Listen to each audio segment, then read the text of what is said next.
Although the franchise is meant to promote the idea of peace and that all conflicts can be resolved through diplomacy and non-violent means, war, conflict, and other means of hostility exist within the universe of Star Trek. With that said, a lot of blood has been spilled within the Star Trek universe for one reason or another, with the blood being spilled being that of red, green, and occasionally pink, although the lore of pink-blooded Klingons is a bit inconsistent. Greetings and welcome back to Checkpoint Gaming Star Trek Ascendancy. With this episode, we will be going over the Dominion War variant of the game. When playing the Dominion War, it includes the creation of alliances and introduces alliance cards and resistance cards. At the start of the game, divide the factions into two rival alliances. Since factions no longer stand and fall on their own, they do what they can to have their alliance claim dominance over the rival alliance. A minimum of 4 players are needed to play the Dominion War, and it is recommended that an even number of players are present in order to play.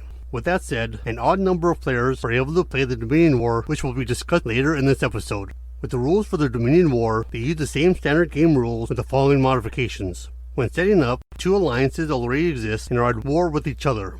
With each alliance, their component factions are already connected with their neighbors. With the alliance selection cards, they're divided into 2 types, red and blue. When forming the alliance selection deck, have it possess the same number of cards as there are players with an equal number of each type. Before the players place their home systems, each player will blindly draw an alliance selection card in order to see which alliance they will belong to. And once the alliances have been determined, all of the allied players should sit together on the same side of the play area. From there, each player will start the game with their home system connected to 4 planetary systems that have already been explored and colonized by said faction. In order to establish these connections, each player will roll the space lane die, followed by using the appropriate space lane to connect the planetary system drawn from the system disk stack to their home system. From there, they will place one of the control nodes upon this system. This process will continue until all 4 systems connect to the player's home system. But if the player draws a phenomenon instead of a planetary system, discards the phenomenon and draw again until the player draws a planetary system. After all the players have done this, shuffle the phenomena that were drawn back into the system disk stack. Also, don't build the stack normally with only planetary systems found on top of the pile. This is because that rule has been suspended. After all these systems have been connected, it's time for the player to connect with their alliances. When doing this, each player will have an ally found to the right, will try and connect to them by rolling a space lane die. From there, they will connect the system that is located closest to the ally to the nearest allied system, assuming that they could reach it. If they can't, then they will draw the top system from the system disk stack, which can be either a planet or a phenomenon. This process will continue until the shortest connection route has been created to that given ally. If drawing from the system disk stack, place an exploration card face down upon each planetary system that has been placed in this manner, with a route to an ally that possesses an unexplored system that cannot be navigated around. Players will have to stop by that unexplored system and discover the planetary system or phenomena that's found there. After each ally has been connected, then the remaining players will follow the same procedure in order to connect to a member of the opposing alliance found to the right. At the end of this process, all of the home systems should be connected in a ring. From there, each player will build the 3 research nodes upon their home system, followed by building 9 additional research nodes on the adjacent systems that the player controls. If they are unable to build all of the research nodes onto their systems, then place as many of them as they can upon their respective systems. When that is done, choose one of the unexplored systems found adjacent to the player's systems that they control and reveal it, discarding the exploration card as they do. If it's a phenomenon, then discard it and replace it with a randomly selected planetary system from the system disk stack. Once that is done, place a control node onto the system and place any of the remaining resource nodes onto it. Since all allied players start the game having already made contact with their allies, they are allowed to exchange trade agreements with allies before the game begins. Each player can also only hold 1 trade agreement at a time. Although this rule can use a little more clarification, we are going to say that if there are more than 2 players in an alliance, then all players in said alliance can exchange their trade agreements. But the rule is still in place where a player can only hold 1 trade agreement from a specific faction.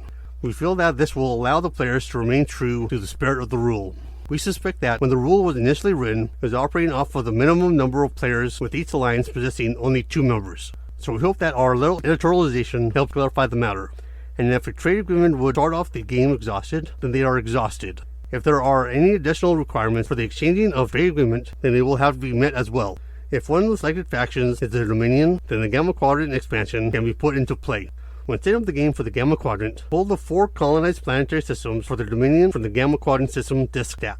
From there, have the Idrin phenomenon of the wormhole system connected to the system that is located closest to the center of the board.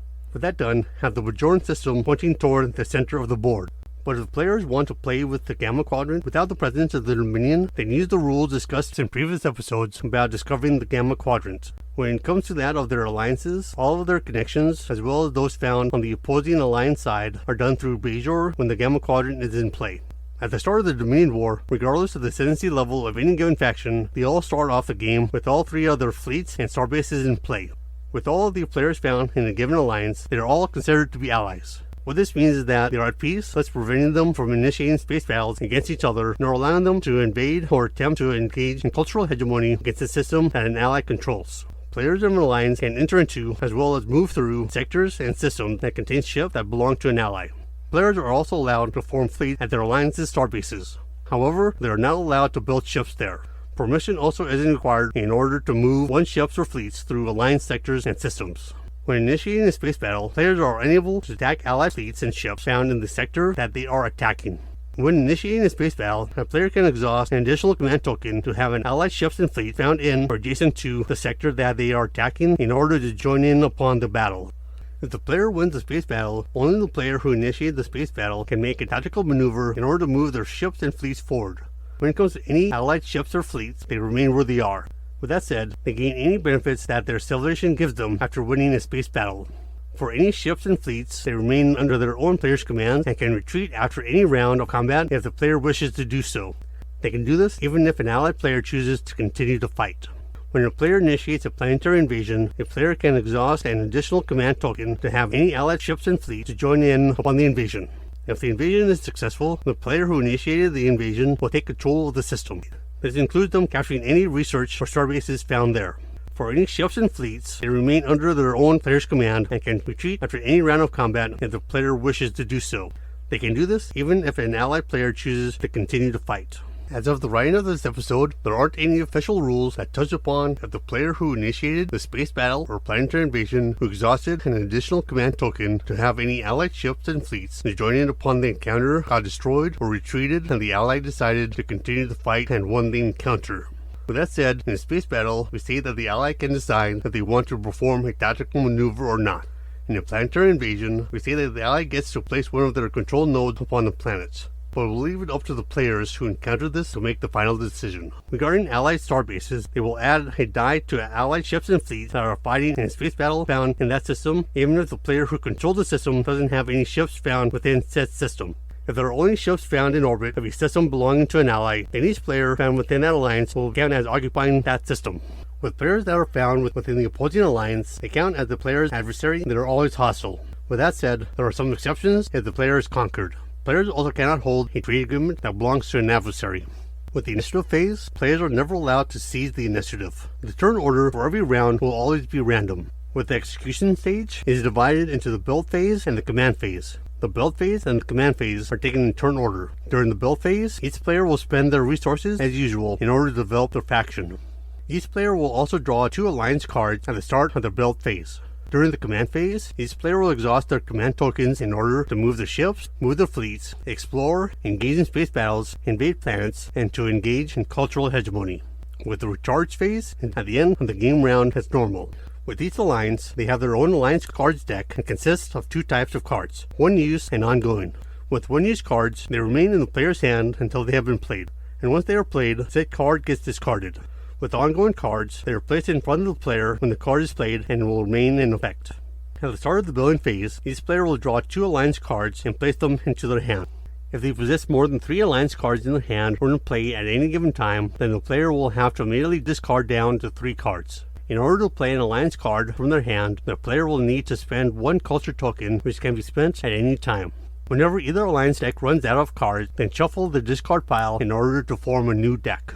If an adversary takes control of a player's home system through either planetary invasion, cultural hegemony, or colonization, then that given player has been conquered. With the player who conquered another player's home system, they are known as the Conqueror.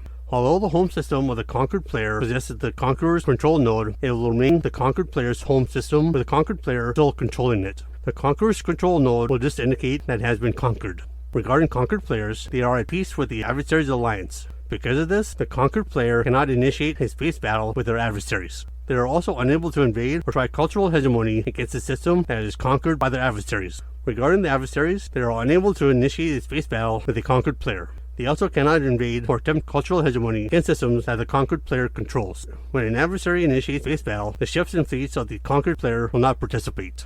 The ships and fleets of a conquered player are also unable to prevent an adversary from invading a system or attempting cultural hegemony, even if their ships and fleets are orbiting said system. The conquered player will also have to discard all of their alliance cards that they possess in their hand and have in play.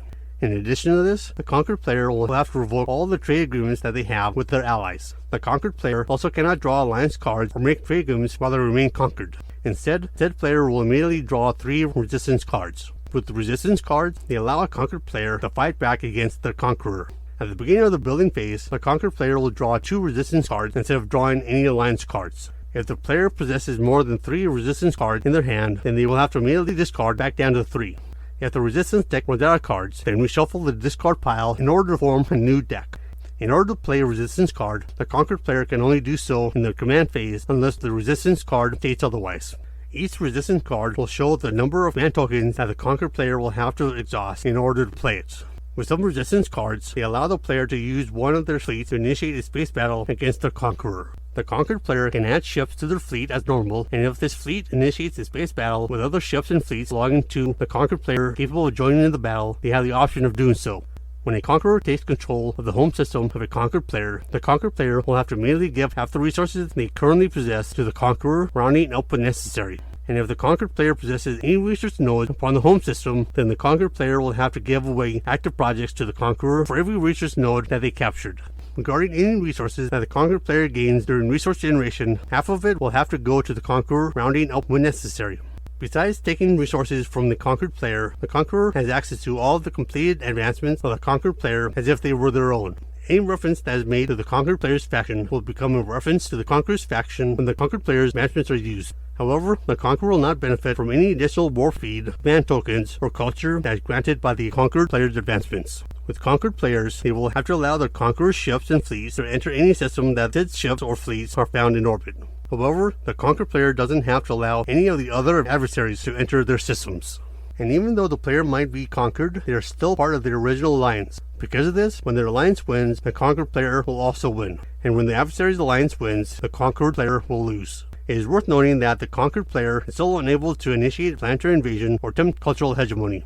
In regards to the home system of the conquered player, if a member of their alliance occupies it, then the conquered player will be immediately liberated. Once liberated, they'll place the control node of the conqueror with one of their own. The ally who will liberate the system won't place their control node onto the system. And once liberated, the player will discard all the resistance cards that they possess. When the control nodes are replaced and there are any resource nodes found upon their liberated home system, the liberated player will capture these nodes, requiring the conqueror to give them one of their active projects for each node that is captured, as if the liberated player has successfully invaded the system. If a conqueror ends their command phase with less than 4 ships in orbit of a conquered home system, then it allows the conquered player to rebel. When the conquered home system rebels, the conquered player will roll a die for each of the conqueror's ship that is found in orbit. On the result of 4 or higher, a ship will be destroyed. And if there are no adversary ships found in orbit of the rebelling home system, then the system has liberated themselves. With all that said, we feel like a loophole exists here as the rebellion home system can roll an indefinite amount of times until it has eliminated all of the conqueror's ships. So we feel like if there are 3 ships or less that is found upon the conquered home system, then the rule basically says that the home system has freed itself. We feel like there should be a limit on how many times that a conquered player will be able to roll in order to get rid of the conqueror's ships.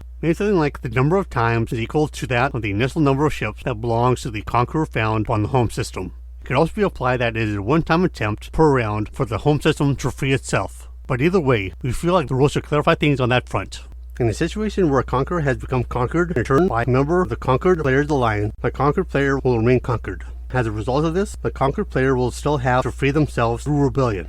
When the player hasn't been conquered, they can declare neutrality. If to declare neutrality, the adversary alliance will have to choose one of their members to be the conqueror of the neutral player's home system, thus having them place their control node into the neutral player's system. The neutral player is now classified as conquered, requiring the player to discard all of their alliance cards. After performing this, they will draw rebellion cards normal for the conquered faction. The conqueror then immediately move any ships or fleet from one of their systems that they control into the conquered home system for free. If an ally colonizes a home system of a conquered player after it has been raised, the conquered player will immediately take control of the system. This allows the player to replace the allied control node with their own. Due to the nature of the Dominion War variation, players are unable to be eliminated from the game. Even when they don't control any system down on the board, they will still have their turn, thus allowing them to play resistance cards and allowing them to wait for their allies to liberate them. In order to win the Dominion War, there are 2 ways for the players to achieve this. The first is to achieve the supremacy victory. This is done when the player's alliance has conquered all the homeworlds of the adversaries. We're assuming that this rule is operating off of a 4-player game with 2 players for each alliance. Second, players can win when their alliance has conquered at least half of their adversaries' home systems, accompanied by one of the alliance members meeting the conditions for an Ascendancy victory, a Vulcan agenda victory, or an alternative mean of winning the game. When there is an odd number of players, add an extra card to the alliance selection deck in order to ensure that there is an equal number of red and blue cards. After drawing these cards, one alliance will have one more player than the other alliance.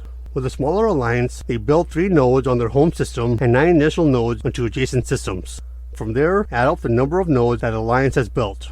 For the larger alliance, split the same number of nodes evenly between the players. After dividing it up, they will build 3 nodes onto their home system, followed by building nodes onto the adjacent systems. With a smaller alliance, each player will start the game with an additional command token. This will grant each player 6 command tokens, except for the Cardassians, who will be gained 7. The players found in the smaller alliance will also get to hold an additional alliance card, giving them 4 cards in their hand and in play. With winning the game, the smaller alliance can achieve this through the supremacy victory if their alliance conquers as many of their adversaries' home systems as there are players in their own alliance. They can also achieve victory when their alliance has conquered at least half of the adversaries' home systems as there are players in their own alliance and a member of their alliance achieves the conditions for the Ascendancy victory, a Vulcan agenda victory, or an alternative way of achieving victory. Due to the nature of the Dominion War variant, it has changed the number of rules for the game itself. Because of this, there is an increased chance of the rules found on the card conflicting with the rules of the core game. If this happens, then have the rules found upon the card take precedence. If any further conflicts arise, then the rules for the Dominion War will take precedence over the core game. With the wormhole system, Breacher has some specified weapon hit roll, shield modifiers, and hegemony resistance numbers. This also extends to some of the exploration cards. When initially encountering these situations, use their listed ratings rather than the standard civilization tech levels for the system. Once the player has taken control of the system, the listed tech levels will no longer apply, thus no longer having any further effect. So with that said, that's what you need to know in order to play the Dominion War variant of Star Trek Ascendancy. If you like this episode, feel free to give it a like, and if you want to stay up to date on any future episodes we upload, go ahead and subscribe. You can also support us on Patreon for as little as $1 a month at patreon.com/checkpointgaming. We look forward to seeing you in the next game series, and as always, happy gaming.